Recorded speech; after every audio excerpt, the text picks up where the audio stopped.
की बात है। एक बहुत बड़े जंगल में ऊंट और सियार रहते थे। उस जंगल के पास ही खरबूजों का खेत था, लेकिन खेत और जंगल के बीच में एक नदी बहती थी। उन लोगों ने सोचा आज तो नदी पार करके खरबूजे खाएंगे। दोनों ने एक दूसरे से सलाह मशवरा की और खरबूजों की खेत की तरफ चल पड़े।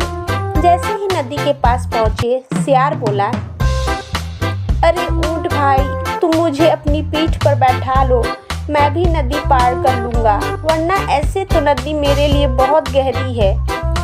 सियार की बात सुनकर ऊंट ने कहा, हाँ भैया, बैठ जाओ, कोई बात नहीं, मैं तुम्हें अपनी पीठ पर बैठा लूँगा। सियार ऊंट की पीठ पर बैठ गया। कुछ ही देर उन दोनों ने नदी पार कर ली और खेत में पहुंच गए। जैसे ही वो खेत में पहुंचे तो उन्हें बड़े ही मीठे मीठे खरबूजे खाने को मिल गए।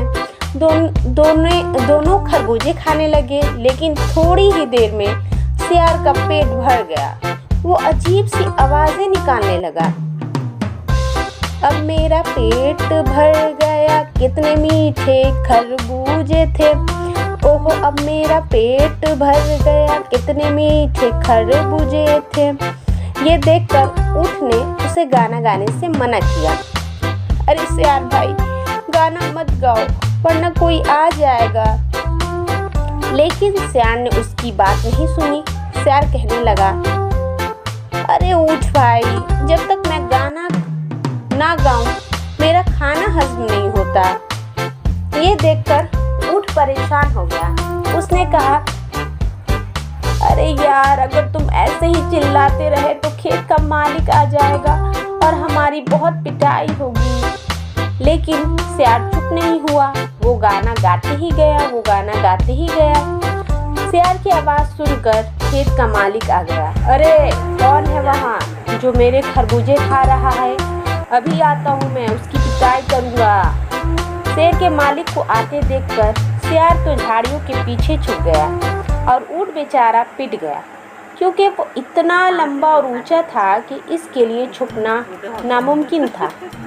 अब जब सियार और ऊंट के जंगल वापस जाने की बात आई तो सियार ऊंट के पास आया और ऊंट से बोला, ऊंट भैया, मुझे अपनी पीठ पर बैठा लो, नदी बहुत गहरी है।